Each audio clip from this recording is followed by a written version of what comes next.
It is a beautiful mid-October day, unseasonably warm. It's going to be about 70 degrees Fahrenheit, sunny, calm, and our colors are at peak. Now this is my favorite time of year, but all these leaves on the ground means one thing: the work is about to begin. Because I choose to live here, you can see all the trees surrounding. They're gonna fall on the ground, and just with the amount of them, I can't mulch or anything. There's so many, it'll choke out the grass if I just leave them, so I gotta pick them up. Normally, what I've been doing is using my backpack blower to blow them back into the woods, into the tree line, and get rid of them that way. And this year I've decided to eliminate some additional trees to make my life a little bit easier on falls going forward. Unfortunately, these two maples are quite nice trees. I've already started taking them down. The main reason, it's just too close to the house. So we had the big American chestnut in the backyard go down with a windstorm. I want to deal with these before they get so big they're unmanageable, and then in a storm they come down on the house. So these are going to go, and it's also going to make the yard a little bit better. If anything, I have too much shade to begin with, because this is to the south. There's a pretty large glacial ridge that's covered with mature trees, so you can see that shades things pretty good. So the water that these consume, the shade that they provide, is all detrimental to the grass in this area, and it's hard for my robot mowers to go around these small diameter trees, especially with the slope leading up to it. If we go over here, we can see a lot of damage caused by the robot mower trying to turn around and get up the slope, especially in these wet fall conditions. It gets stuck there and chews everything up. So eliminating these will allow that to not have to turn around in this area and just cruise up and continue mowing. The other thing is, I've done some videos on gutters, and obviously you don't want leaves in your gutters. And we can see a leaf sticking out here. That's because this thing is basically directly under these maples. So it'll make life easier too, preventing a lot of those leaves from getting into those gutters.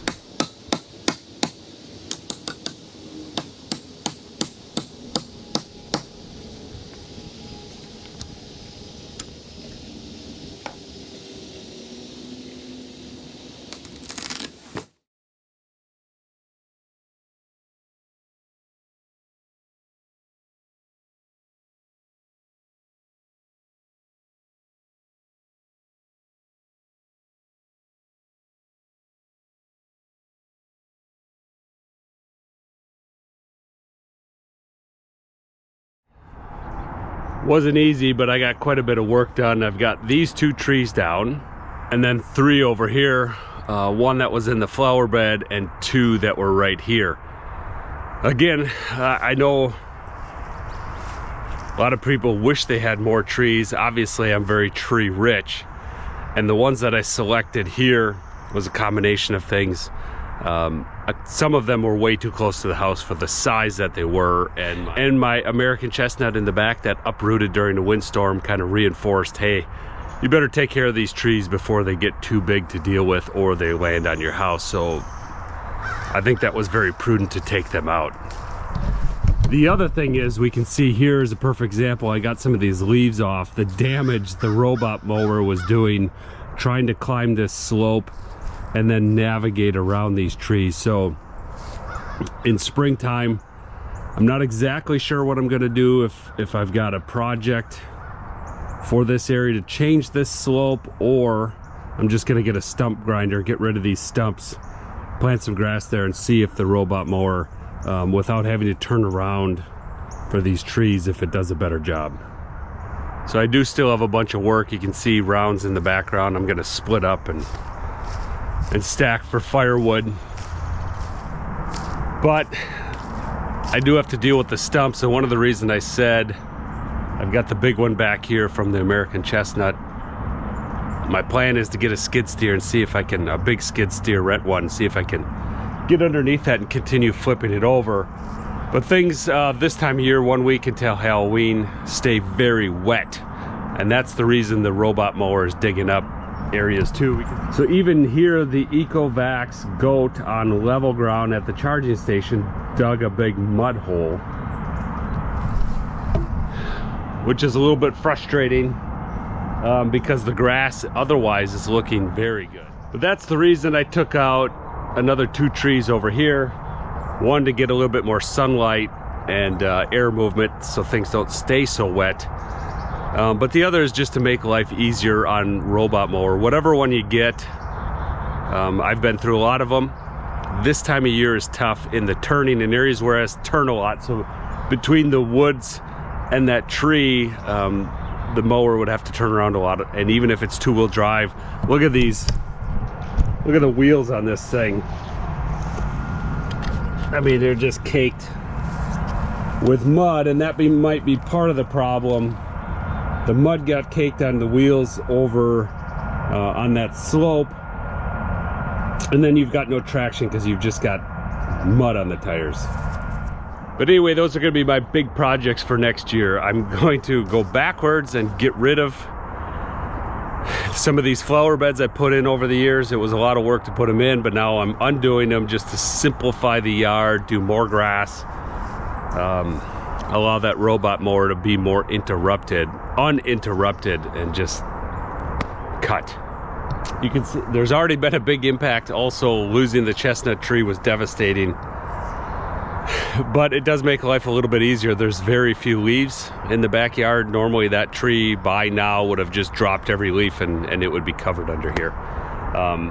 The amount of leaves now, the robot mower can easily mulch up, and I don't have to blow them off the yard or collect them up or anything. So that also makes life a little bit easier.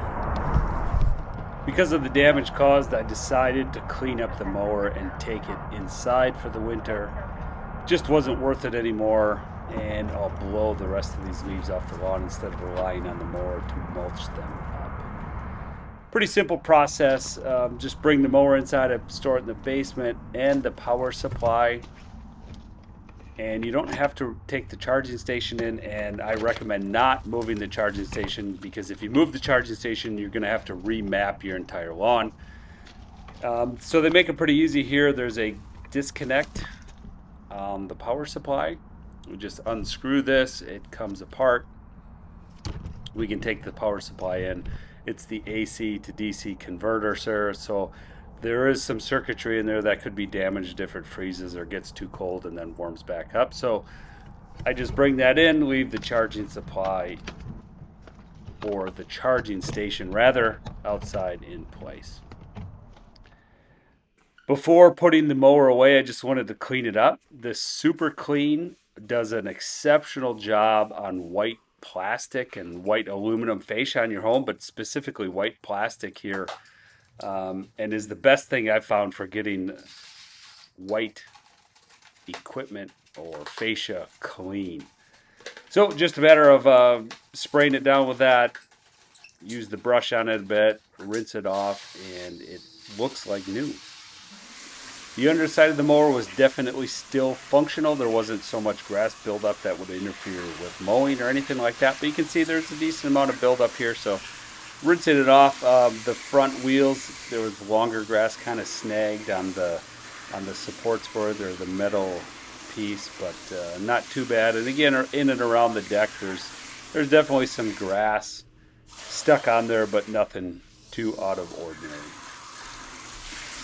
The exterior of the mower was getting kind of dingy, especially this white, and the wheels itself. So you can see here the Super Clean did an excellent job of bringing back its white new look.